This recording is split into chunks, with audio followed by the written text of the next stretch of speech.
Howdy physics lovers, how are you all? Myself Lalit Gautam and welcome to your loving channel Physics Love। आज के इस video lecture में हम discuss करेंगे rectangular components of a vector. तो चलिए start करते हैं। लेकिन rectangular component of a vector से समझने से पहले हमारा जो यूनिट वेक्टर का कॉन्सेप्ट है वो बिल्कुल क्लियर होना चाहिए। तो चलिए सबसे पहले यूनिट वेक्टर का कॉन्सेप्ट पे एक बार नजर डाल लेते हैं, समझ लेते हैं, उसके बाद हम ये टॉपिक को फिर आगे प्रोसीड करेंगे। तो देखिए यूनिट वेक्टर्स क्या होते हैं। यूनिट वेक्टर्स हमारे ऐसे वेक्टर्स हैं जिनका मैग्नीट्यूड हमेशा 1 होता है, इसीलिए इनको यूनिट वेक्टर कहा जाता है, क्योंकि इनका मैग्नीट्यूड हमेशा 1 के इक्वल होता है। और यूनिट वेक्टर्स को हम हमेशा कैप लगा के रिप्रेजेंट करते हैं। यूनिट वेक्टर के सर पे हमेशा टोपी पहना के रखते हैं और ये जो टोपी है ये हमें बताती है उसकी पहचान की एक यूनिट वेक्टर है।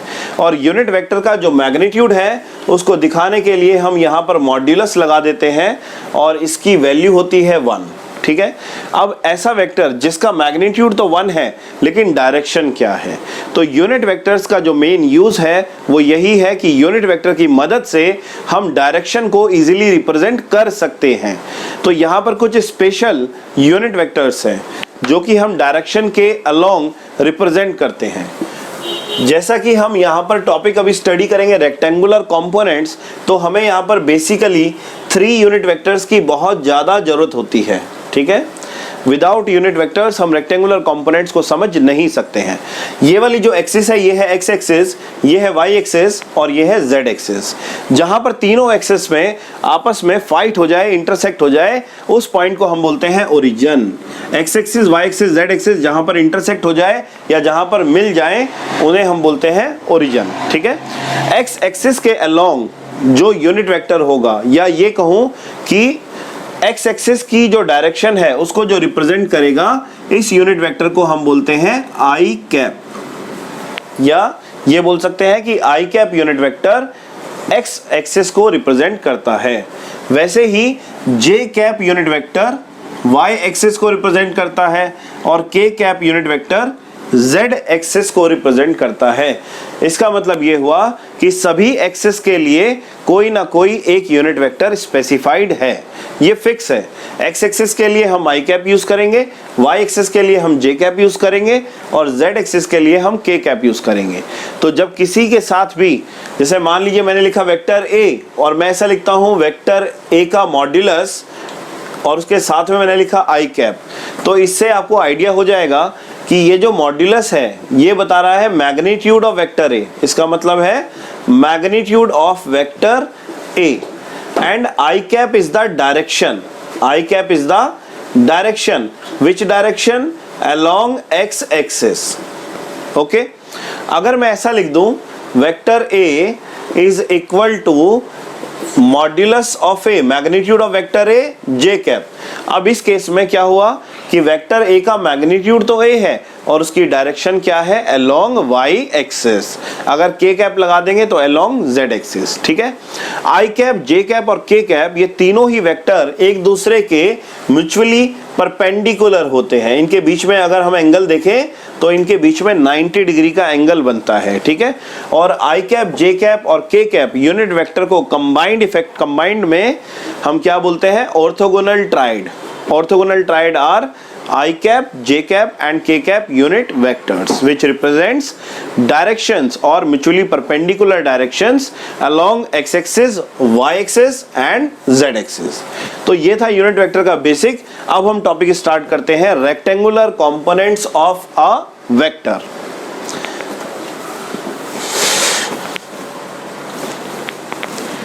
Now what is the meaning of components? Components का मतलब है स्प्लिट करना। कंपोनेंट का मतलब है स्प्लिट करना, तोड़ देना, ब्रेक करना। जैसे मान लीजिए इसका एक सिंपल सा एग्जांपल मैं आपको बताता हूं। ये ग्राउंड है और इस ग्राउंड पे यहां पर हमने एक टॉय कार कंसीडर की। टॉय कार मतलब जैसा बचपन में प्लास्टिक की कार को धागे से बांध के चलाते हैं ना, उस तरीके से ये टॉय कार है। और यहां पर एक चिंटू नाम का लड़का है जिसने इस टॉय कार को पकड़ा हुआ है। ठीक है। थोड़ी हाइट कम ले लेते हैं चिंटू की। और इस टॉय कार को चिंटू ने यहां से थ्रेड से टाई किया। अब चिंटू क्या करता है? चिंटू यहां पर एक फोर्स एक्सर्ट करता है। एक फोर्स एक्सर्ट करता है, वो फोर्स कितनी है, F है, और हम जानते हैं force is a vector quantity, force एक वेक्टर क्वांटिटी है, ठीक है। अब ये जो चिंटू है ये फोर्स एक्सर्ट करता है और वो ये दिखता है कि जब वो ये इस पे फोर्स F अप्लाई करता है तो F फोर्स अप्लाई करने से कार के अंदर डिस्प्लेसमेंट आती है, कार आगे की तरफ मूव करती है, ये हुआ डिस्प्लेसमेंट, ठीक है। अब यहां पर देखिए फोर्स और डिस्प्लेसमेंट के बीच में एक एंगल है, इस एंगल को हम क्या बोल रहे हैं, theta. This angle is theta. Chintu जब 5 साल का था कार बिल्कुल आराम से रोड पे चलती थी, लेकिन चिंटू जब 10 साल का हो गया तो उसकी हाइट जो है बहुत ऊपर चली गई और ये जो फोर्स वाला जो थ्रेड था जिसके द्वारा वो फोर्स अप्लाई करता था, कार को खींचता था, पुल करता था ऐसे। पहले देखिए, पहले क्या था, हाइट कम थी तो फोर्स ऐसे लगती थी, हाइट इंक्रीज होगी, थ्रेड ऐसे हो गया, फोर्स ऐसे लगने लगी। तो क्या बदलाव आएगा आप सोचिए, अगर ये फोर्स जो ऐसे लग रही है, अगर इसी फोर्स को हम ऐसे लगाएंगे देन व्हाट विल हैपन, तो कार चलेगी कम और हवा में उड़ेगी ज्यादा। कैसे, कार का जो आगे वाला पहिया है वो आगे की तरफ ऐसे उठ जाएगा। क्यों उठ जाएगा, क्योंकि अब जो फोर्स लग रही है वो ज्यादा एंगल से लग रही है। तो इसका क्या मतलब है कि ये जो एंगल है, जिस एंगल से हम फोर्स अप्लाई कर रहे हैं वो डिसाइड करता है कार के इस बिहेवियर को, ठीक है। तो इसका मतलब ये हुआ कि जो भी फोर्स हम अप्लाई करते हैं वो फोर्स अलग अलग डायरेक्शंस में स्प्लिट हो जाती है, टूट जाती है, ब्रेक हो जाती है। So what is the meaning of rectangular components of vector, जब आप किसी वेक्टर को अलोंग एक्स एक्सिस या अलोंग वाई एक्सिस स्प्लिट करते हैं, तोड़ देते हैं, तो उससे जो आपको कंपोनेंट्स मिलेंगे उन कंपोनेंट्स को हम कहेंगे rectangular components of a vector. कि कहने का मतलब यह है, अर्थात तात्पर्य यह है कि ये जो फोर्स चिंटू ने कार के ऊपर लगाई उसका कितना पार्ट, कितना कंपोनेंट एक्स एक्सिस के अलोंग लगा और कितना कंपोनेंट y एक्सिस के अलोंग लगा। और हम जानते हैं कि fx और fy के बीच में जो एंगल बन रहा है वो कितने डिग्री का है, 90 डिग्री का है, ठीक है। तो इसी को बोलते हैं rectangular components of a vector. लेकिन अभी ये ट्रेलर है, कहानी अभी खत्म नहीं हुई है, ठीक है। ये देखिए, so fx and fy are the two rectangular components of vector f। अब हम इनकी वैल्यू फाइंड करेंगे, डायरेक्शन भी फाइंड करेंगे, मैग्नीट्यूड भी फाइंड करेंगे, इनका रिजल्टेंट भी फाइंड करेंगे, सब कुछ फाइंड करेंगे 1 by 1। तो चलिए स्टार्ट करते हैं। अगर आप डेफिनेशन लिखना चाहते हैं रेक्टेंगुलर कंपोनेंट्स ऑफ वेक्टर की तो लिख लीजिए, when we split a vector into two components along two mutually perpendicular directions, then the components are known as rectangular components of a vector। मैं एक बार और रिपीट कर देता हूं, if we split a vector into two components which are perpendicular or mutually perpendicular to each other, then the components are known as rectangular components। okay, this is the definition। अब हम क्या करते हैं, असल जिंदगी में आते हैं और इस लाइफ के एग्जाम्पल से हम अब वेक्टर के रेक्टेंगुलर कंपोनेंट्स को स्प्लिट करके और उसकी वैल्यू फाइंड करने की कोशिश करते हैं। तो जो अभी मैंने यहाँ पर f लिया था, अब उस f की जगह पर हमने यहाँ पर एक वेक्टर a लिया, ठीक है, और ये हमने लिया एक कोऑर्डिनेट सिस्टम में। यहाँ पर ये है x एक्सिस और ये है y एक्सिस, और जहाँ पर दोनों एक्सिस इंटरसेक्ट करती है उसको हम ओरिजिन बोलते हैं, और ये ओरिजिन हमारे लिए as a reference point behave करेगा। ओके, अब ये जो वेक्टर a है इसने x एक्सिस के साथ एंगल बनाया थीटा। मैंने कहा कि वेक्टर a का कंपोनेंट अलोंग x एक्सिस जो है वो है ax, मतलब वेक्टर a का जो पार्ट x एक्सिस के अलोंग बिहेव कर रहा है, एक्ट कर रहा है, उसकी वैल्यू है ax, और y एक्सिस के जो अलोंग एक्ट करेगा उसकी वैल्यू है ay। ax and ay are the magnitude of rectangular components along x axis and along y axis। अगर ये मैग्नीट्यूड है तो मैं यहाँ पर मॉड्यूलस भी लगा सकता हूँ, कोई दिक्कत, क्लियर। अब इसके बाद ये तो हुए मैग्नीट्यूड, बट हम तो डायरेक्शन भी दिखाना चाहते हैं, और हम जानते हैं कि एक्स एक्सिस के अलोंग डायरेक्शन अगर दिखानी है तो हमें किस यूनिट वेक्टर की हेल्प लेनी होगी, आई कैप की। So this is I cap, okay, and this is J cap. So I cap and J cap are the two unit vectors. Okay, Now let us find the value of this theta and find the value of this a. What is the magnitude of a? इस a का magnitude कितना होगा, ठीक है। तो चलिए थोड़ा सा हम यहाँ पर ट्रिग्नोमेट्री का यूज कर लेते हैं। तो उससे पहले मैं आपको बता दूं, तो हमने वेक्टर a को स्प्लिट किया दो वेक्टर्स में जो कि एक दूसरे के परपेंडिकुलर हैं। इसको हम लिख सकते हैं ax i cap plus ay j cap, कि वेक्टर a का एक कंपोनेंट x एक्सिस के अलोंग स्प्लिट हुआ है और दूसरा कंपोनेंट y एक्सिस के अलोंग स्प्लिट हुआ है। Okay, now we try to find out the magnitude of vector A. वो कैसे कैलकुलेट करेंगे वो भी देख लीजिए। तो उसके लिए हमारे पास रास्ता क्या है, इसको मैंने नाम रखा m and it is n। Okay, in right angle triangle OMN, in right angled triangle OMN, what is the value of sin theta? Sin theta is equal to perpendicular by hypotenuse. So perpendicular is MN and hypotenuse is OM. So I can write MN divided by OM. So MN is equal to OM sin theta, है ना। Theta के सामने वाली side perpendicular होती है और 90 degree के सामने वाली साइड हाइपोटेन्यूज होती है, तो OM जो है वो हाइपोटेन्यूज की तरह बिहेव करेगा। और OM का मैग्नीट्यूड कितना है, OM का मैग्नीट्यूड है A, तो मैं यहाँ पर लिख सकता हूँ A sine theta. And what is the value of MN? MN is equal to AY, ठीक है। तो AY की वैल्यू हमें पता चली A sine theta, equation number 1।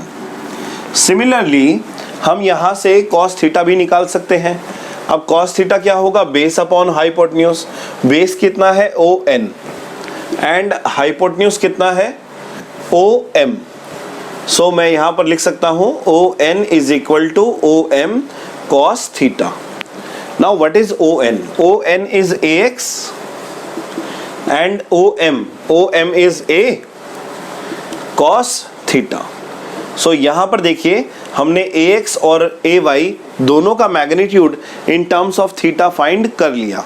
सो ये वैल्यू हमें मिली AY equal to A sine theta and AX equal to A cos theta. अब इस इक्वेशन का यूज करके हम थीटा की वैल्यू भी फाइंड कर सकते हैं और वेक्टर A का मैग्नीट्यूड भी निकाल सकते हैं। कैसे? पहले मैं इसका थीटा की वैल्यू फाइंड करके दिखा देता हूं। इसकी डायरेक्शन हम निकाल के दे देते हैं वेक्टर A की। तो वेक्टर A की डायरेक्शन कैसे निकाल सकते हैं? Divide equation 1/2, divide equation 1/2 we get. तो देखिए AY अपॉन में AX equal to A sine theta divided by A cos theta. A से A कैंसिल हुआ, it means tan theta is equal to AY divided by AX and theta is equal to tan inverse AY divided by AX। ये value हमें पता चली theta की। So theta is the angle और theta gives us the direction. Direction किसकी देगा? Vector A की डायरेक्शन देगा with respect to x axis. Okay बच्चों, तो ऐसे हम डायरेक्शन फाइंड कर सकते हैं। अगर इसमें कहीं पे भी कोई डाउट हो तो आपने कमेंट बॉक्स में जरूर लिख देना है, ठीक है। वीडियो देखने के बाद आपने अपना कमेंट जरूर देना है। जो भी आपको अगर प्रॉब्लम है तो ठीक है, नहीं है तो बहुत अच्छी बात है, फिर भी आपने कमेंट लिख दीजिएगा ताकि हमें पता चले कि आपको कैसा वीडियो लेक्चर ये लग रहा है। Okay, now we find the magnitude of A। अब मैग्नीट्यूड ऑफ A के लिए मैं क्या करूंगा, इक्वेशन नंबर 1 और इक्वेशन नंबर 2 को स्क्वायरिंग करूंगा और उसके बाद ऐड करूंगा। So square equation, square and add equation number 1 and 2। तो चलिए पहले स्क्वायर करते हैं इक्वेशन नंबर 1 के लेफ्ट हैंड साइड को A स्क्वायर y। अब इसमें ऐड करते हैं इक्वेशन नंबर 2 के लेफ्ट हैंड साइड को A square x equal to A square sine square theta plus A square cos square theta. Okay, so it is A square x plus A square y is equal to A square sine square theta plus cos square theta. Sine square theta plus cos square theta, और sine square theta plus cos square theta क्या होता है? 1 होता है, सबका मालिक 1 है। A square x plus A square y। So what is the value of A? The value of A is equal to under root a square x plus a square y.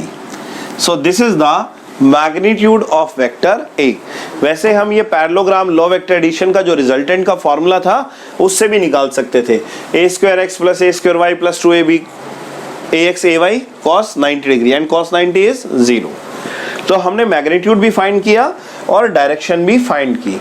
ऐसे आप जो है किसी भी वेक्टर को split कर सकते हैं, कार्टेशियन फॉर्म में भी और पोलर फॉर्म में भी। ठीक है, कार्टेशियन फॉर्म में हमने इसको कैसे स्प्लिट किया था, vector a equal to A X I cap plus A Y J cap. Clear? तो ऐसे कर सकते हैं। आई होप आज का वीडियो लेक्चर में आपको ये समझ में आया होगा। अगर कोई डाउट आपको है तो आप कमेंट बॉक्स में जरूर लिख दीजिए, नो प्रॉब्लम। कमेंट बॉक्स में लिख के आप हमसे अपना डाउट पूछ सकते हैं और हमसे जुड़े रहने के लिए चैनल को सब्सक्राइब जरूर कर दीजिएगा, अपने फ्रेंड्स को शेयर कर दीजिएगा। और अगर वीडियो पसंद आए, अगर आप हमें मोटिवेट इस तरीके से करना चाहते हैं तो आपका जो लाइक बटन है वही हमारे लिए मोटिवेशन है। Okay, thank you, bye bye, जय हिंद, जय भारत।